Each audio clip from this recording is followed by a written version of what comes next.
Hi.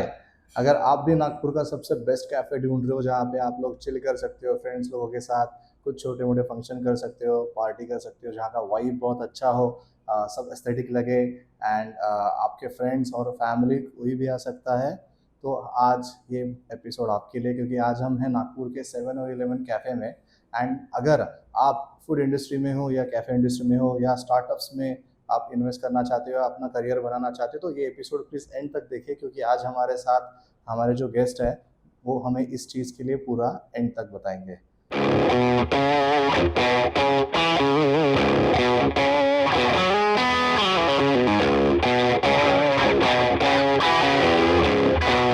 Yeah, yeah, came through flexing cause they know I got the sauce. Got the presence on me, I can't ever take it off. That's why I came country boy stepping, yeah, I'm country boy stepping. Country boy stepping, yeah, I'm country boy stepping. Hi, so welcome back to the podcast. जैसे मैंने आपको introduction दिया था, आज हमारे जो guest है उनका नाम है मिस्टर मल्हार देशपांडे। वो इस कैफ़े के ओनर है। तो आज हम उनसे जानेंगे उन्होंने ये कैसे स्टार्ट किया, इसके पीछे उनका थॉट प्रोसेस क्या था, क्या स्टोरी थी, क्या इंस्पिरेशन था। So first of all Malhar, welcome to the podcast और थैंक यू, आपने मुझे टाइम दिया इतना। Thank you Ajinkya. अभी सारे लोगों को एक कंफ्यूजन है कि नागपुर में इतने सारे कैफ़ेज़ ओपन हो चुके हैं। अभी तो सब लोग बोल रहे हैं कि नागपुर तो कैफ़े का हब हो चुका है और उसमें इतनी सारी कंपटीशन है, क्या है? तो आप सबसे पहले हमारे गेस्ट को ये बताइए कि आपको ये कैफ़े करने के पीछे का रीज़न क्या था? आपने क्या माइंडसेट रखा था स्टार्ट करने से पहले? और बाकी कैफ़े तो नॉर्मल होता है, बट आपके यहाँ पे मैंने देखा सब बहुत ज़्यादा अलग थीम है, गेम्स चल रहे हैं, बुक्स रीड कर रहे हैं लोग, तो इसके बारे में थोड़ा-सा हमें बताइए। Thank you once again. देखो, हर इंडस्ट्री दौर में से जाती है कि एक पॉइंट ऑफ टाइम ऐसे आता है कि वो इंडस्ट्री में सब लोगों को बहुत रुचि आती है, इन्वेस्ट करने के लिए भी इन्वेस्टर्स आगे आते हैं। अलग अलग इंथुजियास्टिक कुछ लोग रहते हैं, वो भी वो इंडस्ट्री में इंटरेस्टेड रहते हैं। तो फूड एंड बेवरेजेस इंडस्ट्री भी वही दौर से जा रही है। यस। और नागपुर भी वो एक दौर से जा रहा है जहाँ पे अपने शहर के लोग अलग अलग चीज़ें ट्राई करना चाहते हैं, अलग अलग कुजीन्स ट्राई करना चाहते हैं, अलग अलग एक्सपीरियंसेस लेना चाहते हैं, अलग अलग बेवरेजेस ट्राई करना चाहते हैं। हम लोग प्रीडोमिनेंटली चाय पीने वाली कम्युनिटी है। हम लोग अभी एक ट्रांजिशन की फेज में है कि जो जहाँ पे कॉफ़ी का कल्चर भी अभी उभरते हुए दिख रहा है। यस। तो ये सब जो फिलहाल का माहौल है, सिचुएशन है, ये बड़ा इंटरेस्टिंग सिचुएशन है। और मैं तो चाहूँगा कि इसमें और अच्छे खासे सीरियस प्लेयर्स इसमें आए और अपने अलग अलग आइडियाज़ को पेश करें, सो दैट यहाँ के लोगों को भी और अलग अलग अनुभव मिलेंगे। यस। अलग अलग चीज़ें, अलग अलग व्यंजन वो मज़ा उठा पाएंगे। अब 7-Eleven और बाकी कैफ़ेज़ में क्या डिफरेंस है, तो मेजर डिफरेंस यही है कि हम लोग नागपुर का पहला ऐसा कैफ़े एंड बिस्ट्रो है कि जो ऑल डे डाइनर है, कि जहाँ पे कोई समय की पाबंदी नहीं है। कुछ भी जो मेन्यू पे जो भी आइटम अवेलेबल है वो कोई भी समय पे आप ले सकते हो। तो आपका मन होता है कि अगर आप सुबह 7:30 बजे सिज़लर लेना चाहते हो तो आप सिज़लर भी खा सकते हो। करेक्ट। और रात को 10 बजे आपको लगता है कि मैंने सिर्फ मसाला ऑमलेट लेना चाहिए, तो आप यहाँ पे आके सिर्फ मसाला ऑमलेट भी खा सकते हो। तो वो जो breakfast timings, lunch, high tea, dinner, ऐसे ऐसे अलग समय के अनुसार जो कॉन्सेप्ट्स बने हुए हैं, वो सारे कॉन्सेप्ट्स को हमने बाजू में रख के ऑल डे डाइनर का कॉन्सेप्ट नागपुर को दिया। राइट। आज 4 साल पूरे हुए और सुबह 7 बजे से रात को 11 बजे तक मेन्यू कार्ड पे जो भी चीज़ें हैं वो सारी चीज़ें आपको अवेलेबल है। तो ये सेंस में हम लोग यूनिक है। और अभी काफ़ी लोग ऑल डे डाइनर की तरफ बढ़ते जा रहे हैं। तो दैट इज़ अ सर्टिफिकेट कि आपको अगर कोई कॉपी करता है तो नहीं, अच्छा है, दैट्स अ इंस्पिरेशन है आपके सर्टिफिकेट लिए। Yes yes. कि आप जो कर रहे हो वो सही कर रहे हो। And majorly thanks to Nagpur कि नागपुर के लोगों ने ये कॉन्सेप्ट को समझा, एक्सेप्ट किया और उन्होंने इतना जल्दी उसको एक्सेप्ट कर लिया कि एज इफ हमें महसूस ही नहीं हुआ कि ये कुछ हमने अलग किया है। हमारे लिए भी चैलेंजिंग था, but thanks to our team led by our head chef, वो is now an executive chef, chef Karishma. उसके कारण ये सब चीज़ें हमारे लिए बहुत संभव हो गई, क्योंकि इतना बड़ा मेन्यू सुबह 7 बजे से रात को Yes. 11 बजे तक समय की पाबंदी के बिना सर्व करना, वो अपने आप में एक चैलेंज है। तो वो हो रहा है। That is the thing about 7-Eleven की जो बाकी लोगों से हमें सेपरेट करती है। नहीं, क्योंकि मैं देखता हूँ यहाँ पे कि बीच में एक ट्री है जो बहुत बराबर। नेचुरल है, उसके Right. पूरे आजू बाजू गेम्स रखे हुए हैं। Right. उसके बाद आपके पास एक वॉल है जहाँ पे सारे सेलिब्रिटीज लोग आ चुके हैं, उनकी फोटो रखे हैं। Right. वो सेकंड एक थिंग है। बहुत सारे लोग यहाँ पे कॉफी पीते पीते सब लोग मस्ती कर रहे हैं, बट वो उनका एक प्राइवेट जोन बना के रखे। हमारे यहाँ पे कैसा होता है बाकी कैफेज में कि एक जन का आवाज दूसरे टेबल को आता है तो थोड़ा सा डिस्टर्बेंस होता है, बट यहाँ फन चल रहा है। लोगों को एक सेक्शन आपने बनाया जहाँ पे बुक्स रखे हुए हैं। तो ये मैंने आज तक मोस्टली नागपुर में तो कोई कैफे में देखा नहीं है, तो आई थिंक ये भी बहुत बड़ी एक यूनिक चीज आपकी Right. है। Right. और उससे भी ज्यादा सुंदर मुझे लगता है कि एक ऐसे अंदर जाके बाहर से कोई इमेजिन नहीं कर सकता कि अंदर जाने के बाद ये ऐसा फील आएगा। सारे स्टोन्स नीचे, मैं प्लीज सबको बोलूंगा कि आप एक बार एटलीस्ट फील करने के लिए तो भी आइए, कुछ मत करिए, आके बैठिए, फील करिए और फिर चले जाइए उसके बाद। अभी move on to the next question. आपको ना ये सब चीज़ें करने के लिए क्या थीम पहले डिसाइड था और चैलेंजेस क्या थे? क्योंकि कैफेज वाले थीम तो बहुत सारे होते हैं कि डिज़ाइन बना के, बट इंटीरियर ऐसे टाइप में बनाना ये कैसे था आपके दिमाग में? देखो, हमने जब शुरू किया तो बहुत ही मॉडेस्ट बिगिनिंग थी हमारे लिए। We started off as a 28 seater cafe that time. बाहर का जो एरिया हम आज देखते हैं, that was open to skies, that was not covered that time. Oh, वो कवर नहीं था। जहाँ पे अभी हमारा बरिस्ता सेक्शन है, that was our original sitting. और बाहर हमने बहुत ही रिलैक्स केन चेयर्स का सेटअप किया हुआ था। अच्छा, तो बहुत ही सुंदर शुरुआत थी वो। और धीरे धीरे जैसे एस्पिरेशंस बढ़ती है, अनुभव आता है, उससे कॉन्फिडेंस बढ़ता है, वैसे हमने फिर धीरे धीरे एडिशनल स्पेस एक्वायर करना शुरू किया और वहाँ पे एक्सपेंशन किया। अब जो अ, बात डिज़ाइन की हो रही है, तो हमने बाम्बू का बहुत ब्यूटीफुली यूज़ किया हुआ है। तो वो ना सिर्फ एस्थेटिक्स में हेल्प करता है, ना सिर्फ एस्थेटिक्स वाइब्रेंट बनाता है, बल्कि साउंड मैनेजमेंट में भी काफ़ी उसकी हेल्प होती है। यस यस, तो इसलिए किसी को डिस्टर्ब नहीं होता है और वो प्रॉपरली मैनेज हो जाता है। और पहले दिन से ये तो तय था कि ऑलरेडी इतनी क्राउडेड फूड इंडस्ट्री है, कैफ़े इंडस्ट्री है, उसमें अगर तुम्हें कुछ नया शुरू करना है तो it has to be unique. तो वो तो पहले से तय था। तो ऑल डे डाइनर ये कॉन्सेप्ट तो मेजरली थाई पाथ ब्रेकिंग, उसके साथ साथ सिर्फ कैफे न रखते हुए उसको कम्युनिटी स्पेस करके हम कैसे यूज में लाए, वो भी हमने शुरुआत से ही ध्यान में रखा था। और उस दिशा में ही हमने फिर उसको डिजाइन किया कि लोग आ रहे हैं तो यहाँ पे सुकून से खाना पीना कर सके, साथ साथ अच्छे बुक्स पढ़े। यस, और मेजर जो एक पॉइंट हर बार मिस होता है वो है ना, ऐसा है कि फूड एक ऐसा माध्यम है कि जो अलग अलग लोगों को साथ में लाता है। करेक्ट, तो यहाँ पे फूड के कारण आप आए हो, यस, अनुभव लेके जाइए।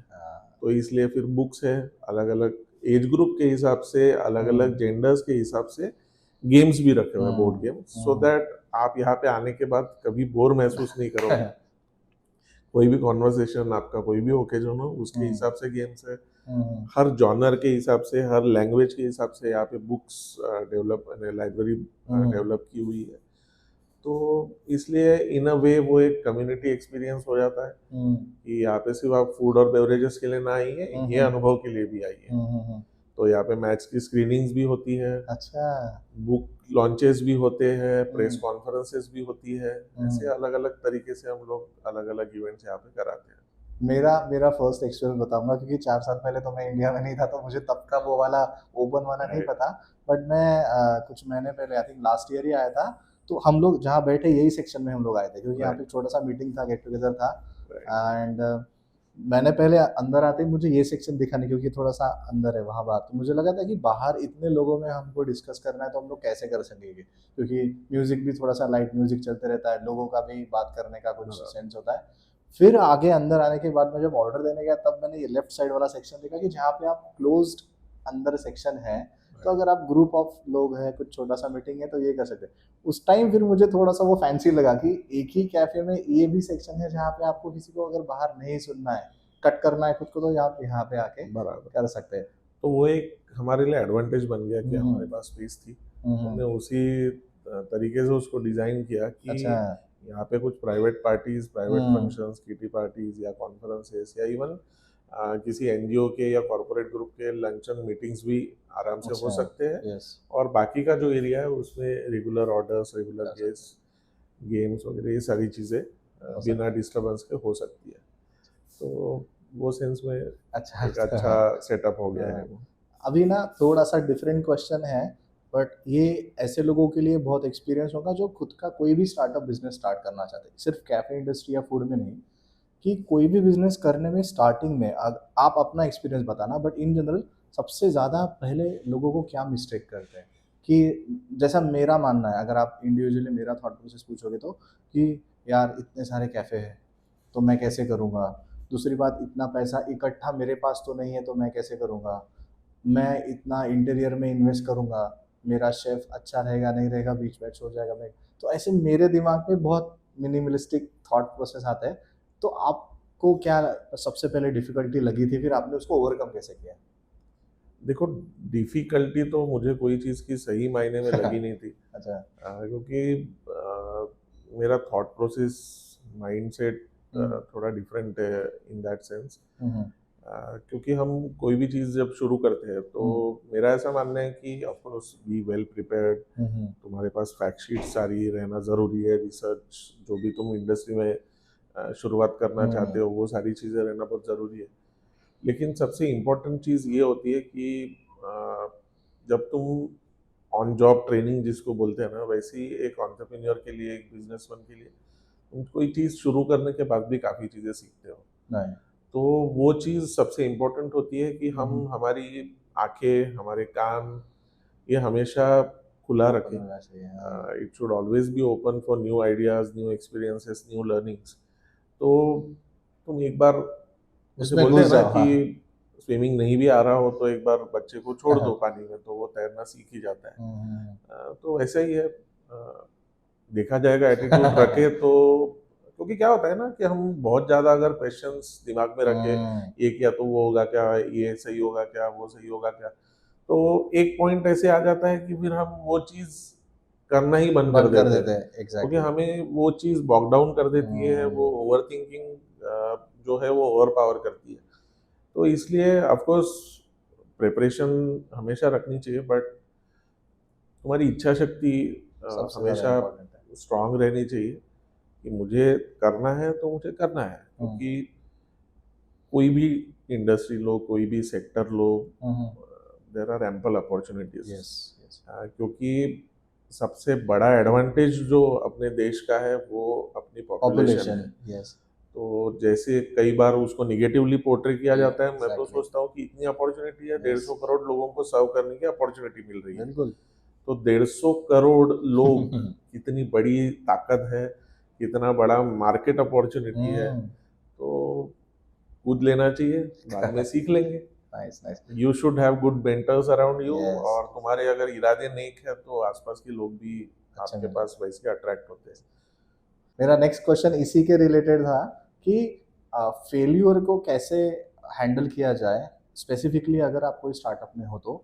और ये क्वेश्चन था कि जैसे आपने बहुत सही बात बताई कि अगर आप बहुत ज़्यादा एक ही चीज़ के नेगेटिव इम्पैक्ट क्या होने वाले हैं जो हुए ही नहीं रहते, ओवर थिंकिंग कर करके या ओवर इमेजिन करके हम लोग सोच लेते हैं कि अगर यार इतने सारे कैफ़े इस लोकेशन पे चलेगा नहीं चलेगा, तो ना इंसान की विल पावर वही खत्म हो जाती है और वो पोजीशन में आता ही नहीं है कि मैं कुछ करूँ या ये बिजनेस भी स्टार्ट करूँ, और वैसे ही खत्म होता है। तो मेरा ये सारे स्टार्टअप्स वालों को सबसे इम्पोर्टेंट लेसन है कि आप क्विट करो ही मत, और जैसे आपने बताया कि एक बार कूद जाओ, अपने आप इंसान तैरना चालू कर देता है। अभी बैक टू आवर कन्वर्सेशन, सबसे इम्पोर्टेंट चीज़ होती है कस्टमर, ऑब्वियस कोई भी आप बिजनेस में हो।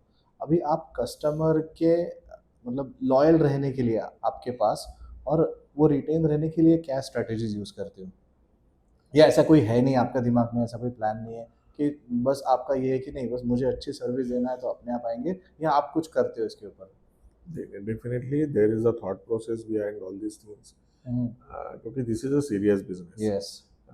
क्योंकि तुम्हारा इतना बड़ा इन्वेस्टमेंट है, तुम्हारे ये इन्वेस्टमेंट के ऊपर किसी ने ट्रस्ट रख के तुम्हारे साथ जो तुम्हारी टीम बनी हुई है, उनकी फैमिलीज तुम्हारे ऊपर निर्भर है। यस। तुम्हारा खुद का भी not just monetary investment but तुम्हारा समय भी तुमने दिया है। Yes, yes, correct. तो ये सारी चीज़ें तो बहुत इंपॉर्टेंट है कि हम कस्टमर एक्विजिशन कैसे करें, कस्टमर रिटेंशन कैसे करें, या न्यू कस्टमर्स का एक्विजिशन कैसे करें, उसके ऊपर हम क्या इनिशिएटिव्स ले सकते हैं। सबसे first and foremost important thing उसमें यही होती है कि हम जो भी चीज़ करना चाहते हैं ना, उसको एक एक्सेलेंट लेवल पे लेके जाओ, और एक्सेलेंट लेवल पे लेके जाने के बाद उसको वो जो भी स्टैंडर्ड तुमने सेट किया है उसको तुम्हें मेंटेन करना है। करेक्ट। वो मेंटेन करना यानी कंसिस्टेंसी इज वेरी इंपॉर्टेंट। तुम पहले क्वालिटी, तो जो भी क्वालिटी तुमने सेट करी है उसके हिसाब से तुम्हारा प्राइसिंग रहेगा, उसके हिसाब से तुम्हारा एम्बियंस रहेगा, उसके हिसाब से तुम सर्विस डिलीवर करोगे, और उसे फिर तुम्हें मेंटेन करना है, कंसिस्टेंसी रखनी है। जो आज तुम्हारा सुबह 7 बजे गेस्ट आया है, उसने कुछ पर्टिकुलर डिश खाई है, वो कुछ पर्टिकुलर बेवरेज लिया है, वो सेम गेस्ट अगले दिन अगर रात को 10 बजे आता है और वो सेम डिश या सेम बेवरेज ऑर्डर करता है, तो तुम्हारी कंसिस्टेंसी उसमें रहनी चाहिए। वो जिस दिन आती है और वो 6 महीने, साल भर, 2 साल, 3 साल, 4 साल, 5 साल, 10, 20, 30 साल, जब तुम तब तक उसको मेंटेन करते हो, दैट इज द बिगेस्ट और फॉरमोस्ट इम्पोर्टेंट चीज है कि तुम कंसिस्टेंट सर्विस दो। Same applies to your service. Just food beverages में कंसिस्टेंसी नहीं, तुम्हारी सर्विस टीम किस हिसाब से, किस ढंग से, किस तरीके से पेश आ रही है, लोगों को प्रॉपर गाइडेंस दे रही है, उनकी जो रिक्वायरमेंट्स है उसके हिसाब से तुम्हारा सेटअप है नहीं है, ये सारी चीज़ें बहुत इंपॉर्टेंट है। और आज का दौर ऐसा है कि कंपटीशन इतनी स्ट्रांग है, कॉन्सेप्ट्स सिमिलर कॉन्सेप्ट पे अलग अलग लोग इन्वेस्ट कर रहे हैं, लोगों के एस्पिरेशंस बढ़ते जा रहे हैं। आज किसी को छोला कुलचा पसंद आता है तो हो सकता है साल भर बाद उसको वो चीज़ पसंद ना आए, बट स्टिल तुम्हें तुम्हारी स्ट्रेंथ्स और लोगों की रिक्वायरमेंट्स इनका मिलाप कैसे हो, इसके हिसाब से हमेशा तुम्हें you have to change with time. Of course तुम्हारा जो भी कैरेक्टर है उसे मेंटेन करना है, बट उसमें कुछ ना कुछ अलग अलग चीज़ें ऐड भी करनी है कि जिससे लोगों का अनुभव और समृद्ध हो, और तुम्हारे साथ जो लोग जुड़े हुए हैं उनके साथ तुम्हारा व्यवहार कैसा है, ये सबसे ज़्यादा इम्पोर्टेंट होता है। क्योंकि व्यापार करने में सबसे इम्पोर्टेंट चीज़ ये होती है कि तुम्हारा व्यवहार कैसा है। अगर तुम्हारा व्यवहार अच्छा है तो व्यापार ज़रूर अच्छा होगा। आपके यहाँ का सबसे बेस्ट कॉफ़ी कौन सा है? डन। सर को भी पूछिए। मॉन्ट ब्लैंक ही देते यार, मेरा हमेशा का। क्या बता, पिस्ताशियो मत दे यार। ठीक है, सर को जो एवरीडे उनका फेवरेट है वही ला के दीजिए आप। मॉन्ट ब्लैंक ही दे दे। चलो, थैंक यू सो मच। ये तो एक लेसन लर्न है कि आपने इतने 4 सालों में जो सीखा वो अभी जैसे आपने बताया कि ये तो हो गया कस्टमर रिटेंशन का या कस्टमर्स का, बट अभी फिलहाल पहले तो वर्ड ऑफ माउथ से ही सारा पब्लिसिटी होता था या कुछ आर्टिकल पेश करते थे या कोई मीटिंग्स में होते थे, बट अभी सोशल मीडिया का ज़माना आ चुका है, जो हम लोग भी कर रहे हैं वो भी it's a part of social media only. तो आप उसमें कुछ स्ट्रेटेजी यूज़ करते हो सोशल मीडिया पे, सो दैट उसमें मेरे 2 रीज़न है ये क्वेश्चन पूछने के। एक तो सारे लोगों को ये जानने के लिए कि सोशल मीडिया से बहुत ज़्यादा हेल्प होता है, और दूसरा आप पेज फॉलो करिए क्योंकि आपको यहाँ के जितने भी इवेंट्स हैं और अपकमिंग इवेंट्स हैं वो, या आपको एवरीडे यहाँ का कुछ एम्बियंस देखना है, जैसे मैच का आपने बताया, फुटबॉल टूर्नामेंट चल रहा है, वर्ल्ड कप चल रहा है, वो देखना है, IPL देखना है, मैचेस देखने हैं, वो भी देख सकते हैं। ये दोनों चीज़ें मुझे बताइए। देखो, सोशल मीडिया बहुत ही यूजफुल मीडियम है, हम उसे कैसे यूज करते हैं, उसका यूटिलाइजेशन कैसे करते हैं, इस पर काफ़ी सारी चीज़ें निर्भर है। और नागपुर वो सेंस में एक अपनी एक पोजीशन अच्छी बना रहा है। यहाँ पे कई सोशल मीडिया इन्फ्लुएंसर्स कहे, ब्लॉगर्स कहे, स्टोरी टेलर्स कहे, या इवन सोशल मीडिया जर्नलिस्ट कहे, ये सारे ही लोग अपने अपने तरीके से खुद को अपग्रेड कर रहे हैं और लोगों तक अलग अलग एक्सपीरियंसेस, अलग अलग कहानियाँ, अलग अलग कुजीन्स, अलग अलग बेवरेजेस, इनकी सारी जानकारी अलग अलग तरीके से, अच्छे तरीके से, प्रोफेशनल तरीके से कैसे पहुंचे, इसके लिए काफ़ी अच्छा प्रयास भी कर रहे हैं। तो वो वैसे वो जो कम्युनिटी है उसकी डेफिनेटली बहुत हेल्प होती है to reach out to larger audience, क्योंकि अभी तक के जो भी मीडिया प्लेटफॉर्म्स हम यूज़ करते आ रहे हैं उनका एक लिमिटेड रीच है ना। न्यूज़पेपर का एक लिमिटेड रीच है क्योंकि रीडर क्लास एक स्पेसिफिक है। रेडियो के साथ भी सेम चीज़ है। यस तुम्हारे इसके साथ भी सेम चीज़ है कि इवेंट्स अगर हम उस तरीके से पेश करें तो इवेंट्स में पार्टिसिपेंट्स जितने रहेंगे उन तक ही आप पहुंच सकते हो। सोशल मीडिया प्लेटफॉर्म्स एक ऐसा मीडिया है कि जिसने जनरेशंस, जेंडर्स, जोग्राफिकल लिमिट्स ये सारे ट्रांससेंड किए हैं। करेक्ट कहीं पे भी लिमिट नहीं है। आज कोई अमरावती में, वर्धा में, हैदराबाद में, पुणे में बैठा हुआ इंसान भी नागपुर में क्या हो रहा है, नागपुर के पर्टिकुलर कैफे में क्या हो रहा है, पर्टिकुलर कौन सा कुजीन लॉन्च हुआ है, पर्टिकुलर किस इंसान ने कहाँ इन्वेस्ट किया, ये सारी चीज़ें उसको इजीली एक्सेसिबल है। तो that is the biggest strength that this social media possesses and presents to you। तो हम उस अपॉर्चुनिटी को, वो माध्यम को कैसे यूज़ करें ये हमारे हाथ में है। एंड हम कोशिश करते हैं कि हम उसको सही तरीके से लोगों तक पहुंचाएं। और मेरा ऐसा मानना है, क्योंकि मैं पिछले 13 सालों से एडवर्टाइजिंग ब्रांडिंग सेक्टर में भी काम करता हूँ, तो जो चीज़ें तुम्हारे अंदर है हम उसे ही पेश करेंगे तो वो सबसे अच्छा ब्रांडिंग अपॉर्चुनिटी होता है। क्योंकि जो हमारा कैरेक्टर है, जो हमारी थॉट प्रोसेस है, जो हमारे यहाँ पे चीज़ें होती है, वो सारी चीज़ें अगर हम लोगों तक पहुँचाए सही तरीके से, रियल तरीके से, तो नथिंग लाइक इट। तो सबसे इम्पोर्टेंट वही है कि हम सही तरीके से यूज़ करें सोशल मीडिया को। मैं सारे ऑडियंस को एक चीज़ बताना चाहूँगा जो मेरा लर्निंग है इसी पॉडकास्ट के जर्नी में। तो आपने नागपुर को घुघरे वड़ा पाव सुना होगा, घुघरे, तो उन अंकल का मैंने उनका पॉडकास्ट लिया था। उन्होंने मुझे एक बहुत सही चीज़ बताई थी कि अगर आप कोई भी बिजनेस में हो या आपका कोई भी, अपने एम्प्लॉयज़ को आप एज अ फैमिली ट्रीट करो। अगर आप अपने एम्प्लॉयज़ को फैमिली ट्रीट करोगे तो आप अल्टीमेटली बहुत बड़े होंगे। उसका रिलेवेंसी मुझे आपके में झलकता है। क्यों? क्योंकि मैं आपका चैनल फॉलो करता हूँ इंस्टाग्राम पे। मैं देखता हूँ कि एवरीडे आप खुद यहाँ पे रहते हो। दूसरी बात, मैं इसलिए ये क्वेश्चन के पहले पूछा था कि फॉलो करिए पेज, क्योंकि मैं हर वक्त देखता हूँ कि आपके यहाँ पे कुछ एम्प्लॉयज़ के साथ गेम्स आप खेलते रहते हो बाहर उस एरिया में, एंड आप खुद उसमें इन्वॉल्व होते हो, आप पार्ट होते हो, उस कॉम्पिटिशन रहे या कुछ भी फनी इवेंट्स होते रहते हैं। तो ये सबसे ज़्यादा एक लीडरशिप का सबसे बड़ा एग्जाम्पल है कि लीडर वो होता है जो अपने साथ के सारे एम्प्लॉयज़ को साथ family as a family treat करे। तो उन्होंने तब बताया था, बट मैंने ये आप में भी ये चीज़ देखी कि आप वैसा करते हो, which is a good example. सबके लिए ये लर्निंग है कि आप अपने सारे एम्प्लॉयज़ को एज अ फैमिली मेम्बर रखते हो और उनके साथ अच्छा टाइम स्पेंड करते हो। क्या होता है ना कि हमने ऑफ कोर्स जो भी बिजनेस इंडस्ट्री सेक्टर जिसमें भी हम काम करते हैं या इन्वेस्ट करते हैं या व्हाटएवर, तो उसके अलग अलग डिजिग्नेशंस हमने सबने बना के रखे हैं। यस लेकिन मेरा ऐसा मानना है कि वो डिजिग्नेशंस तो ज़रूरी है, बट वो डिजिग्नेशन के पीछे एक इंसान है। आज कोई शेफ रहेगा, आज कोई कुक रहेगा, आज कोई कैप्टन रहेगा, आज कोई स्टूवर्ड है, आज कोई हाउसकीपिंग में काम कर रहा है, तो आज कोई यूटिलिटी में लीड कर रहा है, बट इसके पीछे एक इंसान है। और सबसे इम्पोर्टेंट चीज़ ये होती है कि जब भी तुम कोई बिजनेस स्टार्ट करते हो तो जो भी तुम्हारे साथ टीम बनती है, तो तुम जितना उन पे ट्रस्ट नहीं करते हो ना, उससे ज़्यादा ट्रस्ट वो आप पे करते हैं। करेक्ट तभी वो तुम्हारे साथ तुम्हारे मिशन पे, तुम्हारे ड्रीम पे, तुम्हारे प्रोजेक्ट में, तुम्हारे बिजनेस में ज्वाइन करते हैं। क्योंकि इन द एंड शुरुआत जो होती है ना, वो उनसे होती है ट्रस्ट दिखाने की। क्योंकि ये इंसान टाइम पे सैलरी देगा क्या, ये सबसे बड़ा सवाल होता है। ये इंसान टाइम पे सैलरी तो छोड़ो, ये इंसान सैलरी भी देगा क्या, है ना। सिचुएशंस अलग अलग आती है, अलग अलग प्रकार के लोग होते हैं।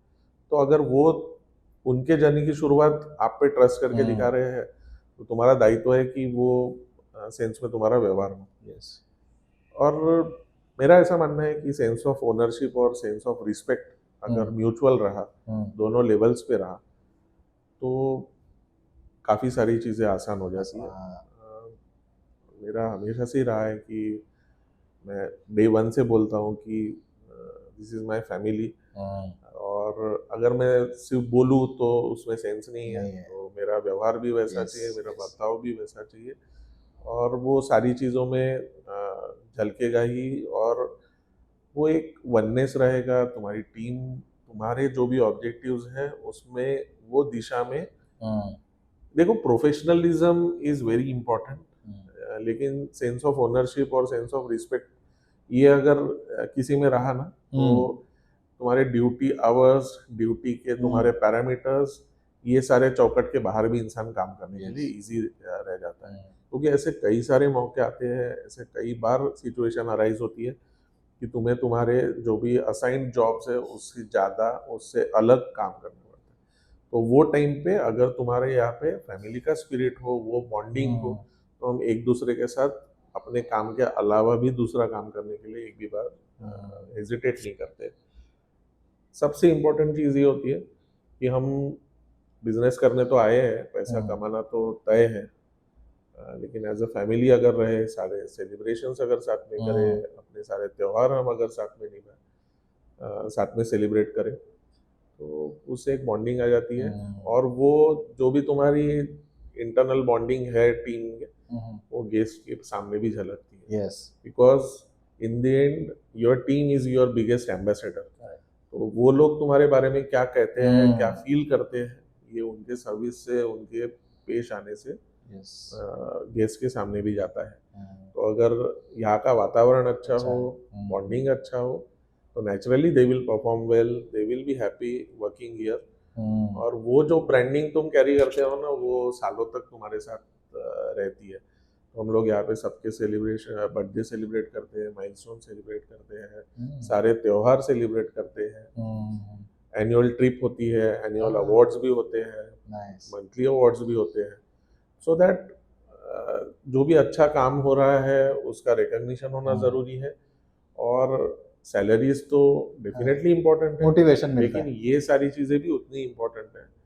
सब लोग दिन रात काम कर रहे हैं, 16 आवर्स का हमारा वर्किंग शेड्यूल है, तो इसमें कुछ तो मोमेंट्स चाहिए कि जहाँ पे हम लोग कभी साथ में कुछ अलग अलग एक्टिविटीज प्लान करें, अलग अलग एक्टिविटीज में पार्टिसिपेट करें, और ऐसी एक्टिविटीज जिससे तुम्हारी टीम और साथ में आके काम करने के लिए मोटिवेटेड रहे, टीम बॉन्डिंग अच्छी हो जाए। तो ये सारी चीज़ें बहुत इम्पोर्टेंट है। चलो, भैया ने बहुत क्विकली हमारे लिए कॉफ़ी भी ला दी। I think within 2-3 minutes ही, 5 मिनट्स भी नहीं हुए, but thank you so much. Nice. ये मैंने उस टाइम पे अंकल से सीखा था। उन्होंने मुझे बोला था कि अगर आप कोई भी बिजनेस में हो, बट ये चीज़ें आपने ध्यान में रखना। अभी जैसे ये तो पर्सनल फेवरेट मेरा ही है फ्लाइट फाइट, बट आपका फेवरेट, आपके रेस्टोरेंट का सबसे फेवरेट डिश क्या है? कॉफ़ी कौन सा है आपका? एंड इन जनरल जैसे सारे लोग आते हैं, कस्टमर्स आते हैं, तो वो सबसे ज़्यादा डिमांड क्या करते हैं? मतलब कौन से डिश की सबसे ज़्यादा डिमांड करते हैं? देखो, हमारा लार्ज फॉर्मेट बिस्ट्रो है, मल्टी कुजीन बिस्ट्रो है, काफ़ी सारी डिशेस है, and we are blessed with a talent, young talent I would say, कि जिसने बहुत अलग अलग चीज़ें नागपुर को दी है। तो उसमें से कोई चीज़ पर्टिकुलरली आइडेंटिफाई करना और ऐसे बताना ही है, कैफ़े के साथ भी बहुत बड़ा इंजस्टिस हो जाएगा, but still I would tell you, ऐसे मेरे 3-4 भी बताए तो भी चलेगा, सो दैट कोई यहाँ पे फर्स्ट टाइम आएगा तो वो ये देख के बोलेगा नहीं यार, ये तो मुझे ट्राई करना ही करना है। हाँ, तो वैसी कैटेगरी में ना बनमस्का इज द वन, जो बहुत ही शानदार है, जो बाहर मिलता है नागपुर में वैसा नहीं है, एक्चुअल बनमस्का है। Chicken keema kulcha pav is another dish that one must try. Chole kulcha बहुत शानदार है। उसके बाद अगर थोड़े अलग अलग कुजीन्स में जाना है तो we serve very good pasta, very good Lebanese cuisine, specifically hummus, और मेक्सिकन सिजलर भी बहुत शानदार है, जो अभी के सीजन के हिसाब से भी बहुत बढ़िया रहेगा। तो खाने में तो बहुत बहुत सारा वैरायटी वैरायटी है, है। तो ऐसी सारी चीज़ें। और हम लोग कोशिश करते हैं कि not just global cuisine but Indian cuisine को भी हम हम्म। सामने लाए। तो वो सेंस में रॉस ऑमलेट जो हम्म। गोवन डेलिकेसी है, that is something one must try, hmm. क्योंकि वो एक तो नागपुर में कहीं मिलती नहीं है, नहीं। और गोवा में जैसे मिलती है वैसी ऑफ कोर्स विद अपना शेफ का टच खुद थोड़ा का सा। भी रिक्रिएशन रहता है, खुद की भी आइडियाज रहती है। हम्म। तो that is one fantastic dish that one must try. और बेवरेजेस में तो सबसे पहले तो आपने क्लासिक मसाला टी, जो हम हाँ। चाय वो अच्छा। पीनी चाहिए, वो एक अलग लेवल का लेवल की इमोशन खुशी है। है। तो वो आपने ट्राई करना चाहिए। मैं जो ले रहा हूँ वो मॉन्ट ब्लैंक हम्म। बहुत बढ़िया है। We do very good cold brews as well, hmm. तो वो भी बहुत अच्छे हैं। और इतने एप्पल सारे। सिनेमन लाते अच्छा। भी बहुत अच्छा है, हम्म। वो भी आपने ट्राई करना चाहिए। नाइस। अभी मैं आप जब पूछ रहे थे तब कोई अगर ऐसे हमारे पापा के जनरेशन का कोई इमेजिन कर रहा होगा, अगर मैं घर पे बोला मैं कैफे जा रहा हूँ, कोई भी कॉफी पीने जा रहा हूँ, वो ये इमेजिन नहीं करेंगे कि वहां जाके उसको छोले कुलचे भी मिलेंगे, बिल्कुल, है ना? ये वही तो सबसे बड़ी उपलब्धि है। Exactly. Yes and that yes. Is what we have done yes. Here at 7-Eleven, hmm. कि ऐसी ही सारी चीजें मिले लोगों को कि हम्म। जिसके बारे में उनको कहीं ना कहीं नॉस्टैल्जिया हिट हो, यस। कहीं ना कहीं जो बाकी जगह पे नहीं मिल रही है ऐसी हम्म। चीजें मिले, और वो इस तरीके से मिले, इस अंदाज में मिले कि जो नागपुर में सही में इसके पहले किसी ने ना किया हो। हम्म। तो that is our biggest strength hmm. And that is what separates us from others. Hmm. इसलिए मैं हमेशा से बोलता हूँ we are not just cafe, correct. We are cafe and bistro. Hmm. क्योंकि हम लोग फूड साइड में भी बहुत, फूड साइड में ही रादर बोलूँगा मैं कि हम लोग बहुत आगे हैं। नाइस। और जो कुजीन्स हम लोग सर्व करते हैं वो शायद इतना वाइड स्प्रेड नागपुर में कहीं मिलता हो। अभी आपके कैफ़े के रिलेटेड ही मैं कुछ सवाल पूछूंगा कि आपका अभी नेक्स्ट इवेंट का कोई है क्या प्लान, एंड उसके अलावा आपका अभी नेक्स्ट ईयर का प्लान क्या रहने वाला है कि एक्सपेरिमेंट करना है कुछ नया? वो इसमें भी कैफ़ेज़ में, मतलब कॉफ़ी में भी हो सकता है, आपके फूड मेन्यू में भी हो सकता है, एम्बियंस में भी हो सकता है, या कुछ एक्स्ट्रा कुछ चीज़ें आप लॉन्च करने वाले हो, जैसे आपने गेम, कोई एक्स्ट्रा गेम करने वाले हो, कोई फॉर एग्जांपल कोई स्नूकर टेबल ही लगाने वाले हो, ऐसा कुछ है प्लान एक साल का अंदर दोनों चीज़ों में, मतलब कैफ़े का भी और मेन्यूज़ का भी? देखो मेन्यू में कुछ ना कुछ अपडेशंस, कुछ एडिशंस, कुछ hmm. Deletions, this is an ongoing process. Hmm. तो ये कोई ऐसे पर्टिकुलर टाइम फ्रेम लेके हम्म। चीज़ें की नहीं जाती है। करेक्ट। कुछ चीज़ें ऐसी होती है कि जो हर सीज़न में अपने मेन्यू पे रहनी चाहिए। हम्म। कुछ चीज़ें ऐसी रहती है कि वो पर्टिकुलर सीज़न के लिए ही बनाई जाती है, पर्टिकुलर हम्म। सीज़न में उसका यूज़ ज़्यादा होता है, कंजम्पशन ज़्यादा होता है। हम्म। तो वो तो ऑनगोइंग प्रोसेस है, तो वो तो सब चलते ही रहेगा। Specifically about ambience, I don't think we are going to do any changes in hmm. next 1 year. क्योंकि जो लेवल पे आज है हम लोग, हम्म। तो क्योंकि क्या होता है सिर्फ एस्थेटिक्स पे बहुत ज़्यादा ध्यान दे के बाकी फायदा नहीं है। सर्विस पे, हाँ। बिकॉज जो तुम्हारी रियल एक्शन होती है, रियल इम्पोर्टेंस होता है, वो तुम्हारे किचन में होता है, तुम्हारे सर्विस में होता है। So all that, keeping all that in mind, तुम्हें ये सारी चीज़ें करनी होती है। राइट। तो वो तो एस्थेटिक्स, ये वो सारी चीज़ें बहुत इंपॉर्टेंट है, but they are not the only things that one needs to focus on. तो डिज़ाइन, एम्बियंस, एस्थेटिक्स, ये सारे अभी के लिए सेकेंडरी है। नहीं, सेकेंडरी मैं बिल्कुल ही नहीं कहूँगा। वो अभी यूज़र फ्रेंडली तरीके से हमने डिज़ाइन करके रखी है, उसे मेंटेन करना है। हाँ। उसमें और चेंजेस करने की अभी तक तो ज़रूरत ज़रूरत नहीं है। Only thing that maybe I should do is कि हम इस जगह को व्हील चेयर फ्रेंडली कैसे बनाएं, दैट आई विल डू। क्योंकि मेरे यहाँ पे इतने में ही काफ़ी लोगों ने, मैंने काफ़ी व्हील चेयर पे भी गेस्ट आए हैं, तो that is one thing I wish to take up on priority.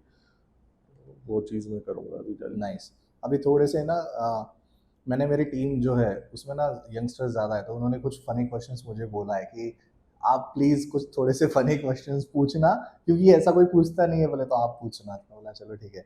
आपको आपके ध्यान में है या आपके टीम ने आपको भी ऐसा कोई फनी इंसिडेंट बताया कि कोई कस्टमर यार बहुत ही फनी बिहेव किया, या उसने कुछ बहुत ही ज़्यादा आड़ा-टेढ़ा कुछ अलग ही डिमांड किया, या कुछ ऑर्डर किया, ऐसा कुछ?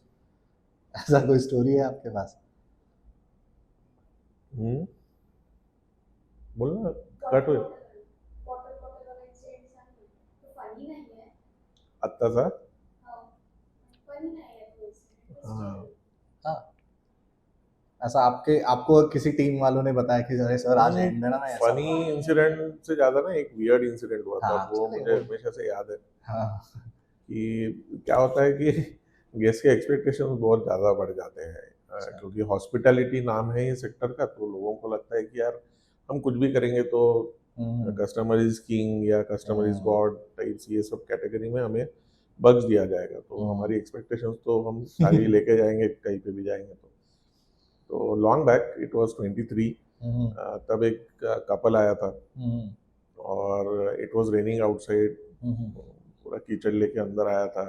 दो वी हैड मेड प्रोविजंस कि जिसपे वो अपना सब कीचड़ वगैरह साफ करे, but what weird thing one weird thing he did was कि वो यहाँ आने के बाद हमारा जो फर्नीचर था उसके ऊपर उसने वो पूरे अपने शूज़ का कीचड़ उस पर लगा दिया, and he was expecting me to take it very lightly hmm, कि यार ये तो बेसिक चीज़ है, अभी मैं तो बारिश में आया हूँ तो मैं कीचड़ तेरे फर्नीचर को लगा के जाऊँगा। हुँ। और when I confronted him he got offended because he was with his girlfriend, तो उसको तो ईगो एंटाइटल हर्ट हो फील हो गया। रहा था। हाँ, और बाद में तो ईगो पे बात आ गई कि यार ये तो मेरे गर्लफ्रेंड के सामने मुझे कन्फ्रंट किया जा रहा है। उसने बड़ा सीन क्रिएट किया, but I made sure that वो सब उसका जो कीचड़ उसने लगाया है वो खुद ही साफ करे और हुँ। उसके बाद ही घर जाए। तो जाते टाइम था उससे टैंट्रम वगैरह थोड़ा सा कि अभी फिर से कभी नहीं आऊँगा। बोला सर आपने जिस हिसाब से बर्ताव किया है कि हम भी चाहेंगे कि आप फिर से फिर ना से आए। ना आए, एग्ज़ैक्टली, तो ऐसे वन वे कभी किसी ने सोचना नहीं चाहिए कि एग्ज़ैक्टली। कैफ़े है, हुँ, रेस्टोरेंट है, होटल है, रिज़ॉर्ट है, हॉस्पिटैलिटी का है तो हम कुछ भी करेंगे। तो सेंस ऑफ एंटाइटलमेंट ऐसी कुछ रहती नहीं है। Of course, everybody is welcome and everybody should feel hospitable, and our service, our conduct should be in that particular direction only. But ऐसे कोई वन साइडेड अफेयर नहीं होता है। बहुत लोगों को ना कैफ़े ऐसा, मतलब वो जिसके पास ऐसा कुछ स्टार्ट करने का प्लान है, उनको लगता है बहुत ईज़ी है ये, है ना? कि अरे कैफ़े खोल लेते हैं या चाय का कुछ बिज़नेस स्टार्ट कर देते हैं। तो एक मिसकंसेप्शन है कि अरे कुछ लगता नहीं है, 1-2 2-3 चीज़ें बना लो जो एक बेसिक मेन्यू में होता है, कि जैसे फ्लैट वाइट हो गया, लाटे हो गया, ये हो गया, 2-4 मेन्यू जो है वो चेप दो और अपना खुद का एक नया कैफ़े स्टार्ट कर सकते हैं, चलो बिज़नेस कर देते हैं। तो ये एक जो गलतफ़हमी है, उसके बारे में आप प्लीज़ सबको करेक्ट करें कि ये बिज़नेस, मैं ऐसा नहीं बोलूँगा कि इम्पॉसिबल है, आपने जैसे बोला कि सबने करना चाहिए, वो है, बट इतना ईज़ी भी नहीं है, तो उसके भी थोड़े से। कोई भी चीज़ आसान नहीं होती है। हाँ। और अभी तो मैं कितने ये इंडस्ट्री में भी लोग देख रहा हूँ कि जो हुँ, पिछले 5-10 साल से ये इंडस्ट्री में इन्वेस्ट कर रहे हैं, अलग हुँ, अलग प्रॉपर्टीज क्रिएट कर रहे हैं। कल ही मैंने किसी का एक का रील देखा, I don't wish to name anyone. तो वो रील देखने के बाद मुझे लगा कि यार ये सोशल मीडिया पे एक आध वीडियो बन सकता है, ऐसी आइडिया को किसी ने अपना बिजनेस वेंचर नहीं बनाना चाहिए। वो अब मैंने भी देखा वो, मैं तो बोलूँगा, मैं भी नहीं बोलूँगा। मैं ऐसी था कि यार this can be a theme for a video hmm, कि क्या बोलूँ अभी मैं। नहीं, नहीं, बट उसने वो चीज़ को बिजनेस ही लॉन्च कर दिया कि चलो यार। तो गलत ऐसे है। नॉन सीरियस प्लेयर्स भी बहुत है। मेरा सिंपल कहना है ये चीज़ पे कि ये इंडस्ट्री बहुत चैलेंजिंग है, हुँ, बट डेफिनेटली बहुत रिवॉर्डिंग है, यस। फुलफिलिंग है। We are not in the business of food and beverages, we are in the business of connections, that is my strong conviction. तो हम जितने लोगों के साथ रहेंगे, लोगों से बातचीत करेंगे, लोगों के साथ कनेक्शंस बिल्ड करेंगे, उतना हम ये इंडस्ट्री में अपना पैर और स्ट्रॉन्ग करते जाएंगे, अपना फाउंडेशन और स्ट्रॉन्ग करते जाएंगे। This is all about people's management. You have to manage your own team, you have to manage your vendors, you have to manage your bankers, you have to hmm, manage your compliance and administration. You have to manage each and every person that comes to your place in some or the other capacities, in some or the other, for some or the other reasons. तो ये सारी चीज़ों के लिए तुम्हारी capacity चाहिए, and for that you need tremendous patience, क्योंकि अलग अलग प्रेशर्स रहते हैं, अलग अलग समय की पाबंदियां रहती है कि ये पर्टिकुलर टाइम फ्रेम में ही ये होना चाहिए, बिकॉज समय किसी के लिए रुकता नहीं। तो ये सारी चीज़ों के लिए तुम्हारे पास पेशेंस बहुत होना ज़रूरी है, और हर सिचुएशन में तुम्हें खुद को भी संभालना है और तुम्हारे पीछे जो डिपेंडेंट्स है वो सारे फैक्टर्स को भी संभालना है। तो रियल एक्शन जो भी होती है ना, वो फ्लोर पे होती है। तो जिस इंसान ने शर्म नहीं रखी है, वो इंसान ये इंडस्ट्री या कोई भी इंडस्ट्री में सर्वाइव करेगा, ग्रो करेगा और आगे जाएगा।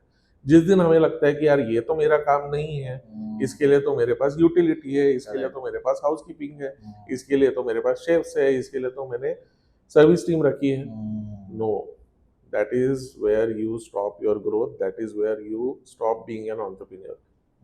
तुम्हारा काम है जो भी समय की रिक्वायरमेंट है उसके हिसाब से तुम्हें अपने रोल्स एंड रिस्पॉन्सिबिलिटीज चेंज करनी है। वो जिस दिन तुम्हारी इच्छा शक्ति वैसे प्रबल बन जाती है, उसके हिसाब से तुम तुम्हारे स्किल्स को एनहांस करते हो। कोई भी इंसान तो सारी स्किल्स लेके आया नहीं है, यू लर्न थिंग्स, तो एक दूसरे से सीखो, तुम जो टीम तुम्हारे साथ काम कर रही है उनसे चीजें सीखो और आगे बढ़ो। तो मुझे लगता है कि जितनी ये ग्लैमरस लगती है उतनी ही टफ है, उतनी ही चैलेंजिंग है। ये सारी चीजें करने की इच्छा होंगी, कैपेसिटी होंगी, तो ये इंडस्ट्री में जरूर आइए। Of course there would be other theories as well, लोगों के अलग भी ओपिनियंस होते हैं, but I strongly feel that you should be not just financially invested in this, you should be emotionally, Correct. physically, and सारी चीज़ों से तुमने खुद को इन्वेस्ट करना चाहिए ये सब चीज़ों में, और बहुत मस्त लगता है। बट वन थिंग जो मैं सबको बताना चाहूँगा कि जो तुम्हारे वीकेंड्स होते हैं वो सबसे बिजीएस्ट होते हैं। तो किसी को सुबह क्रिकेट खेलने का शौक होता है, शाम को फैमिली के साथ जाने का, सालों का तुम्हारा अगर प्लान है, या कभी आफ्टरनून में मूवीज जाने का प्लान है, तो ये सारी चीज़ें भी तुम्हें एक बंद कमरे में रखनी पड़ती है, because this field is very demanding. तो तुम्हारे फेस्टिवल्स, तुम्हारे वीकेंड्स, ये सारी चीज़ें तुम्हारे बिजिएस्ट डेज हो जाते हैं, क्योंकि तभी सबसे ज़्यादा रश रहता है। तो तुम्हें वहाँ पे रहना बहुत ज़रूरी है। तो ये सारी चीज़ें हैं।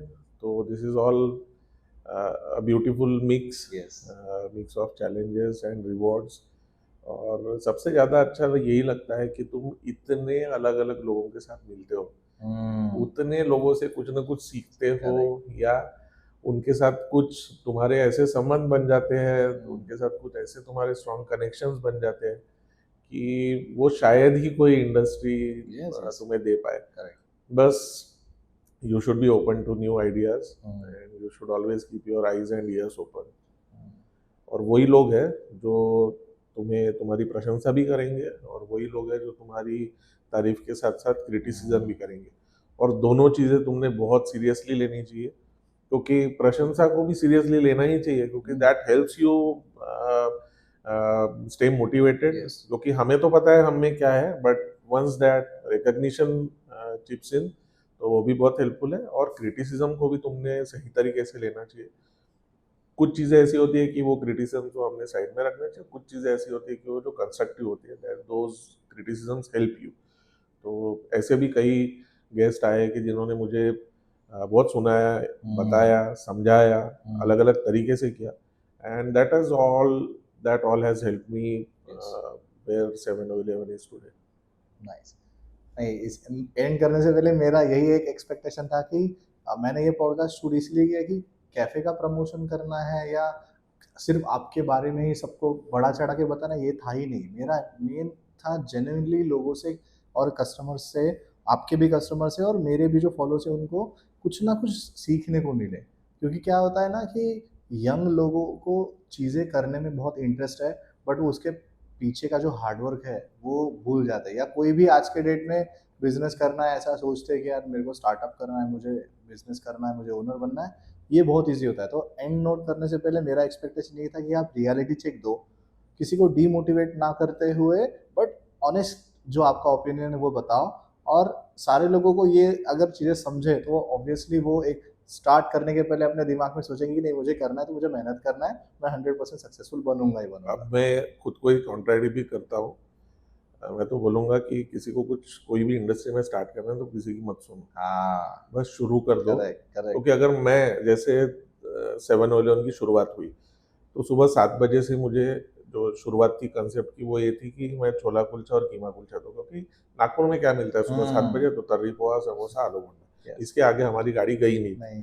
तो मेरे दिमाग में हमेशा से ये था कि यार छोला कुलचा, कीमा कुलचा, तो वेजिटेरियन नॉन वेजिटेरियन दोनों के लिए कुछ ऑप्शन मिले, सुबह 7 बजे से हम शुरू करें। बट ये जगह फाइनल करने के बाद रियलाइज हुआ कि यार ये जो स्पेस है, ये जो लोकेशन है, दिस इज यानी सिर्फ मैं छोला और कीमा बेच के यहाँ पे बिजनेस नहीं कर पाऊंगा। आई नीड वाइड रेंज कि जिससे सही मायने में मैं नागपुर को और लोकेशन को कुछ सर्विस दे पाऊँ, जस्टिस कर पाऊँ।